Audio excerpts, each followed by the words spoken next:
এই গরমের মধ্যে অফিসের উদ্দেশ্যে বের হয়ে যাইতে হচ্ছে। হ্যালো এভরিওয়ান, আসসালামু আলাইকুম। ভাবছিলাম ভাত খেয়ে একটু রেস্ট করব, তো অফিসের সময় হয়ে যাচ্ছে। আমি হচ্ছে যে বের হয়ে যাব এখন অফিসের জন্য। তো বাচ্চাগুলোকে বললাম যে তোমরা একদমই দুষ্টামি করবা না, যেহেতু আম্মু বাসায় নাই। ওরা মানে খুব বেশি দুষ্টামি করতেছে। এরপরে হচ্ছে যে ওদেরকে কোনো রকম বুঝে বাসায় রেখে আসলাম। তারপরে আমার ছেলে আবদার করলো যেন আমি ফালস চকলেট নিয়ে আসি, তো সব আবদার মেনে নিব ওইটাই বলে তার বাসা থেকে বের হলাম। রিক্সার জন্য অনেকক্ষণ দাঁড়ায় আছি, হচ্ছে যে রিক্সা পাওয়া যায় না এই দুপুর বেলা। আর একদম ভিআইপি এলাকা বলে কথা, একদম একটু বৃষ্টি হলেও রিক্সা পায় না, আবার একটু রোদ পড়লেও রিক্সা পাওয়া যায় না। দুপুর বেলাটা খুবই মানে বাজে অবস্থা। তারপর আরেকজনের সাথে শেয়ারে হচ্ছে যে মানে মাঝপথ পর্যন্ত আসবো, আমবাগান পর্যন্ত, ওখান থেকে আবার রিক্সা চেঞ্জ করে তারপর হচ্ছে যে অফিসের উদ্দেশ্যে আসবো। আসলে দায়িত্বটা এত বড় কঠিন জিনিস, সেটা হচ্ছে যতক্ষণ মানুষের কাঁধে না পড়ে অতক্ষণ মানুষ বুঝতে পারে না। তারপরে হচ্ছে যে আমবাগানে সেই বিশাল জ্যামে পড়ছি, পারতেছিলাম প্রথমে ভিডিও করে নাই, দেন হচ্ছে শেষ মুহূর্তে একটু ভিডিও করলাম। বুঝতে পারতেছিলাম না যে এত জ্যাম কিসের, দুপুর বেলা তো এখানে এত জ্যাম হওয়ার কথা না,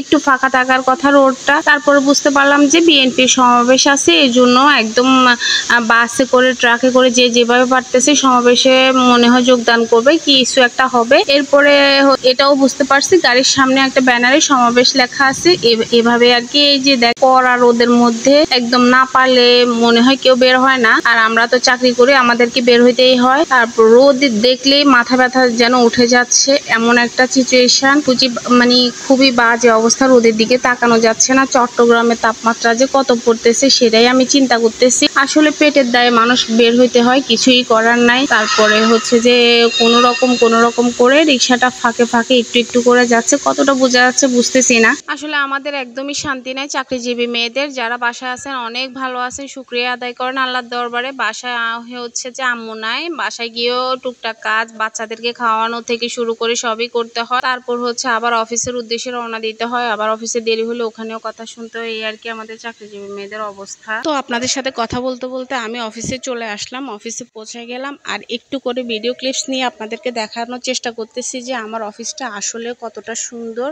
এটা একটা সরকারি অফিস, তাই ফুল ভিডিও দেওয়া যাবে না, তাই সবকিছু স্কিপ করলাম। মাঝে মাঝে একটু একটু দেখানোর চেষ্টা করতেছি। পরিবেশটা আর পরিষ্কার সবকিছু মিলায় ওভারঅলে অনেক বেশি ভালো লাগে। আর এসব জায়গাগুলো আমার কাছে খুবই বেশি ভালো লাগে। এখানে অনেক গাছ গাছালি, ফুল গাছ, ফল গাছ, তারপরে অনেক ধরনের গাছ আছে। আর যে রোদ দেখেন অবস্থা আমার, মানে তাকাইতেই পারতেছি না, কি করব। তারপরেও মানে বললামই তো পেটের দায়ে আসছি, কিছুই করার নাই। এরপর হচ্ছে যে 4:30টার সময় ছুটি হলে তারপর আরেক প্যারা, হেঁটে যাইতে একদমই ইচ্ছে করে না। তারপরে এই যে এখন একটু বসবো, রেস্ট করব, আপনাদের সাথে গল্প গুজব করবো, অফিসের কাজ বাজ শেষ করে তারপর 4:30 অফিস ছুটি হলে চলে যাব। তো আজকের ভিডিওতে আপনাদের কাছে কেমন লেগেছে অবশ্যই কমেন্ট করতে ভুলবেন না। আজকে এখানেই শেষ করছি। সবাই অনেক বেশি ভালো থাকবেন। আসসালামু আলাইকুম।